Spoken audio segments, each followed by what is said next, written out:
So I headed up toward my favorite trail. There's a fun rock on the right, but during the tourist season, people like to build forts out of our trail. And we discovered it was a losing battle.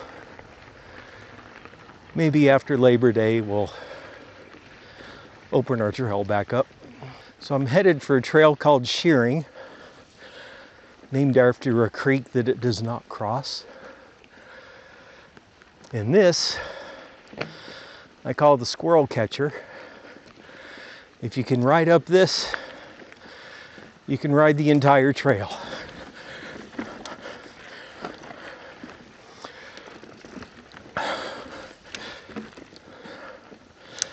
It can be tricky, even if you've done it hundreds of times. But if you don't think about it too much and just don't stop, you're probably okay. Now we're on the lowest section of Shearing Trail.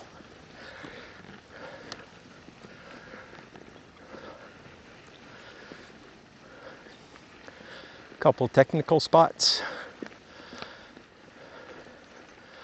couple short little climbs. If you've been off the bike for a week, like me, it could prove to be a mistake. I'll find out later on.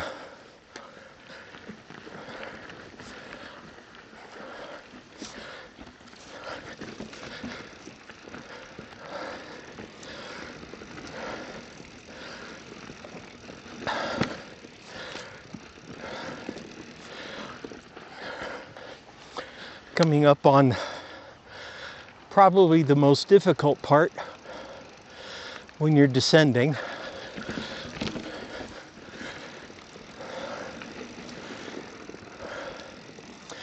A little easier when you go a little slower, especially on the climb. Slower on the downhill does not help. Here's the longest steep-ish part.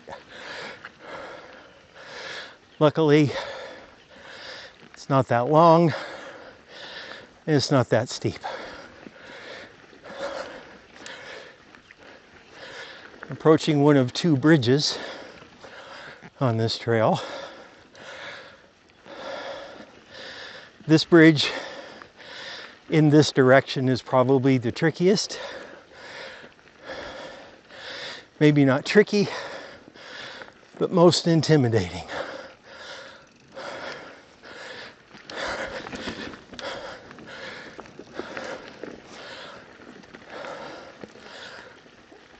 And now that we're in one of the spots where the trail doesn't go, we are crossing Shearing Creek.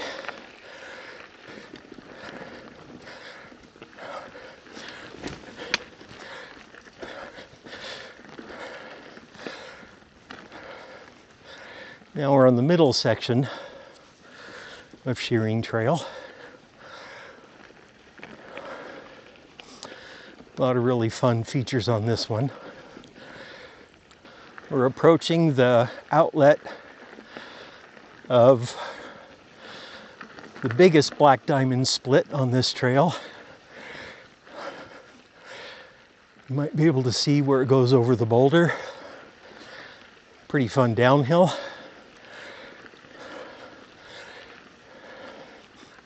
And up here to the right is where a father and a couple sons built a couple gap jumps on an old skid road. Gap jumps do not make the Forest Service happy.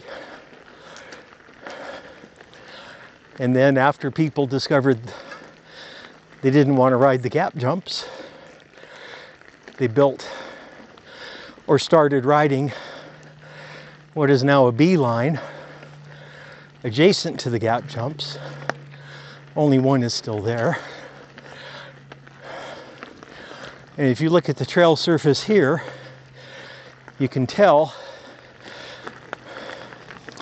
I'm one of very few people who still ride the original trail.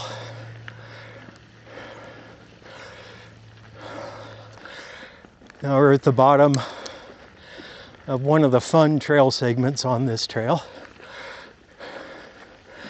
A lot of bank turns, most of them natural. I shouldn't say natural. They're part of the berms that resulted from the bulldozer building a skid trail here. This is where the Black Diamond Split starts. Just rode by the signpost. Downhill riders can see the markings on the post, so they know which way to go. And here's a drop, affectionately known as the flat top. A lot of my friends do it. I tend to keep my tires in the dirt, so I don't. But it's an easy on. And if you like drops, it's an easy off. At this fork in the road trail, if you go left, that's what we call the upper part of shearing. I'm now on a trail called Redwood Connector because it connects you to Redwood Trail. Now I'm climbing up Redwood Trail, which, like many trails, especially from here to the east and to the northeast, are named after cross-country ski trails. And members of the group have put in countless hours allowing us to ride the cross-country ski trails late spring, summer, into fall. Very grateful to the people who have done all the work. I've done a bit, but like most, I could and should do more. So here's Redwood Trail. And here's a small example as to why. There's a small redwood to the right of center. There's a twin to the left of center. Last time I tried to count them, I stopped counting at 26 redwoods right here. This is just an old logging road. And to the right is where Sugar Pine Trail begins, which is another trail named after a cross-country ski trail.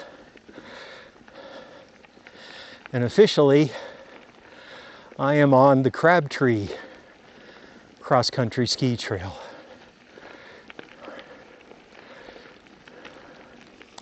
It's a nice mellow climb with access to the top of Shearing and other trails that'll take you up to Aspen Meadow and beyond. And I know it doesn't look like it because with chest-mounted cameras, the focal plane is always perpendicular to the ground, so everything looks level. But there were quite a few years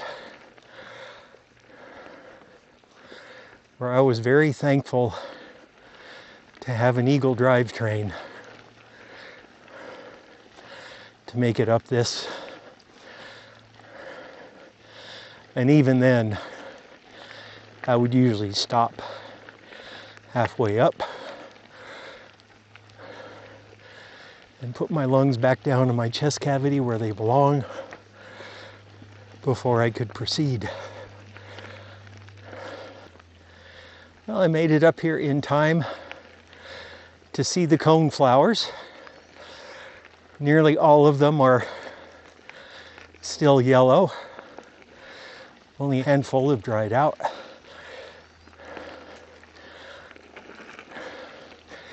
This is the thickest grow right here.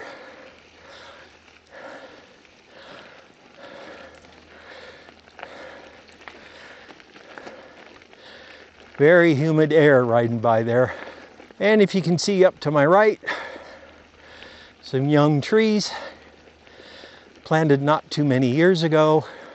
This is part of what's called an experimental forest, where manually it's attempted to mimic the natural processes that used to occur.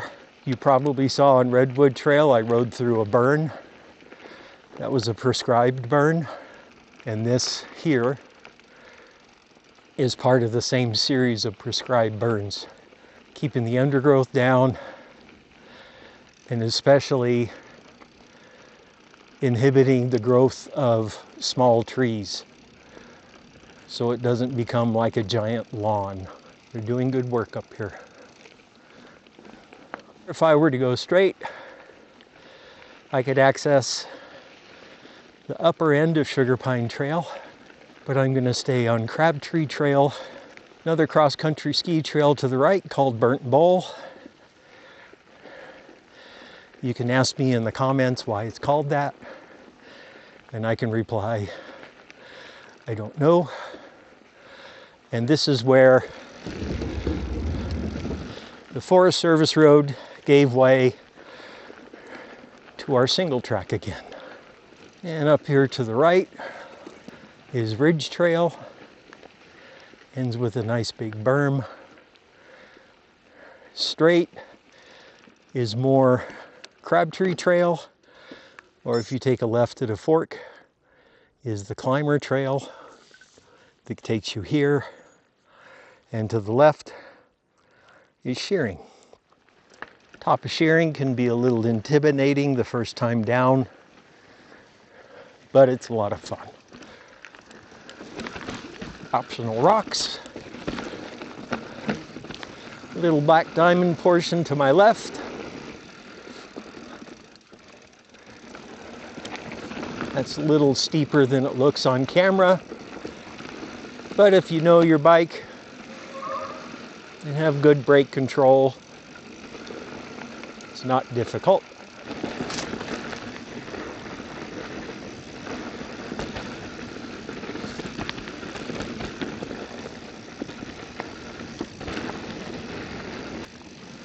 A lot of little options on your way down. Here's one to the left. You can range anywhere from a roller to a pretty big jump. And here's one of the few places where I actually leave the ground.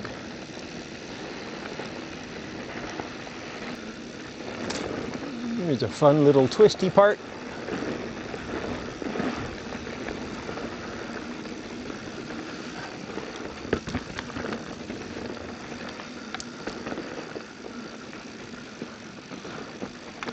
Little option here to the right.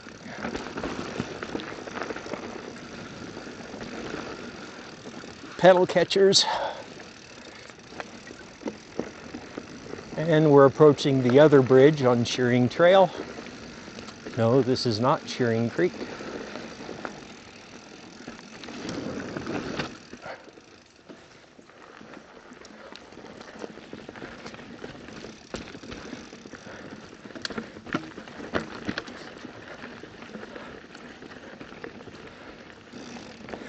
And here's the Redwood Connector Trail that I climbed earlier.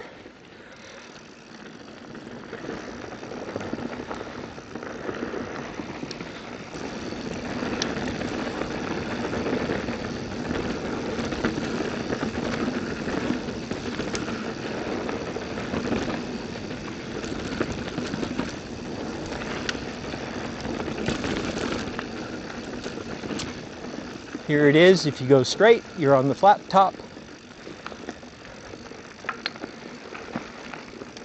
Diamond split. This time you can see the markings on the post.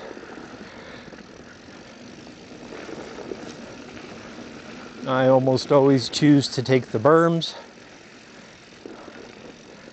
The Black Diamond part is a lot of fun.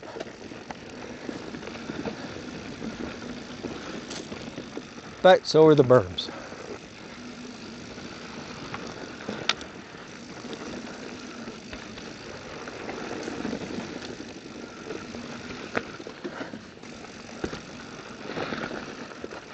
And here, if you go straight, you can either take the gap jump or not.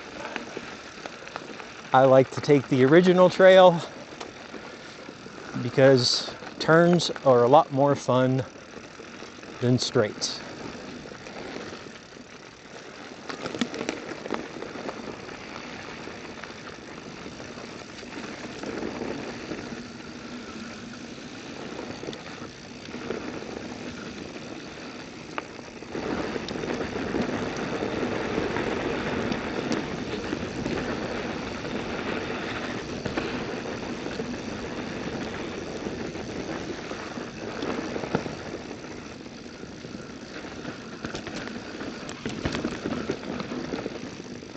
Here's a short section of the trail that I chose not to climb.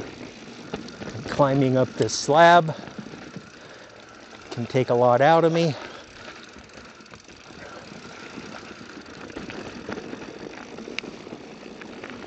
And we're crossing Shearing again. Here's our bridge. Much less intimidating going downhill.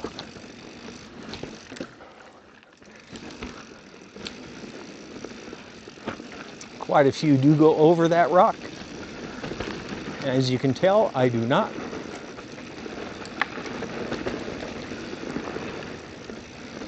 I'm approaching the part that on the climb I said this is tricky going down.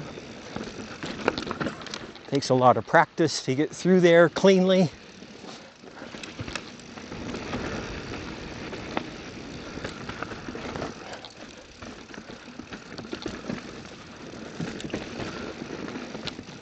We're approaching the squirrel catcher where I started my video. There is an option here to go straight and over the boulder, but when I'm alone I tend not to do stuff like that. There's our trail. It's been taken over by a fort.